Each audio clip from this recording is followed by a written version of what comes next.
स्वागत है दोस्तों। हिंदी की प्रमुख कहानियाँ राधिका रमण प्रसाद सिंह, इनकी जो प्रसिद्ध कहानियाँ हैं, कानों में कंगना, ये अलग अलग सिलेबसों में परीक्षाओं में लगी हुई है। इसके अलावा दरिद्र नारायण, पैसे की घुघनी और इनका जो कहानी संग्रह है गांधी टोपी 1938 ईस्वी में प्रकाशित हुआ। भगवती चरण वर्मा, इनका जो कहानी संग्रह है इंस्टॉलमेंट 1936 ईस्वी में प्रकाशित हुआ। इसमें आधुनिक समाज के खोखलेपन का चित्रण है। सूर्यकांत त्रिपाठी जी निराला जी की भी जो कहानियाँ हैं वो हैं श्रीमती गजानंद शास्त्रिणी, पद्मा, लिली। पंत जी ने भी कहानियाँ लिखी हैं। उनकी कहानी का नाम है, जो प्रसिद्ध कहानी है, पानवाला। तो ये ध्यान रखना है आपको कि पंत जी ने भी कहानियाँ लिखी हुई हैं पानवाला नाम से।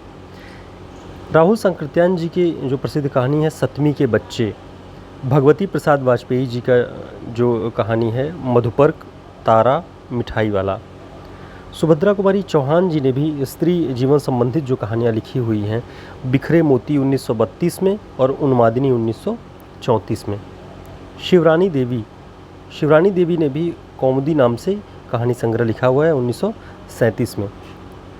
चंद्रगुप्त विद्यालंकार की जो कहानियाँ हैं गोरा, बचपन, शराबी, भय का राज्य, तो इसे आपको ध्यान रखना है, चंद्रगुप्त विद्यालंकार।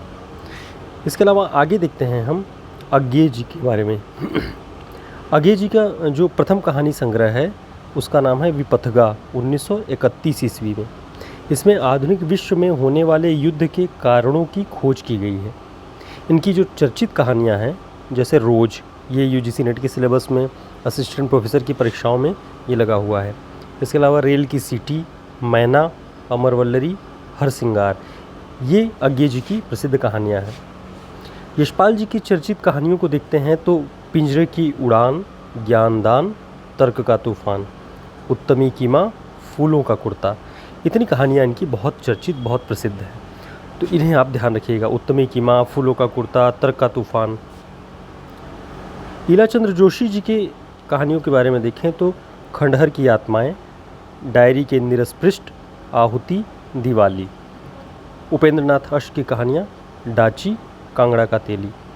ये प्रसिद्ध कहानियों के बारे में हम देख रहे थे जो परीक्षाओं में पूछे जाते हैं और महत्वपूर्ण कहानीकारों की कहानियाँ हैं। तो आप इन्हें ध्यान रखिएगा, नोट कर लीजिएगा, परीक्षाओं की दृष्टि से उपयोगी है। फिर मिलते हैं एक नए वीडियो में महत्वपूर्ण बातों के साथ, संक्षिप्त में, बहुत समय न व्यर्थ करते हुए। तब तक के लिए नमस्कार।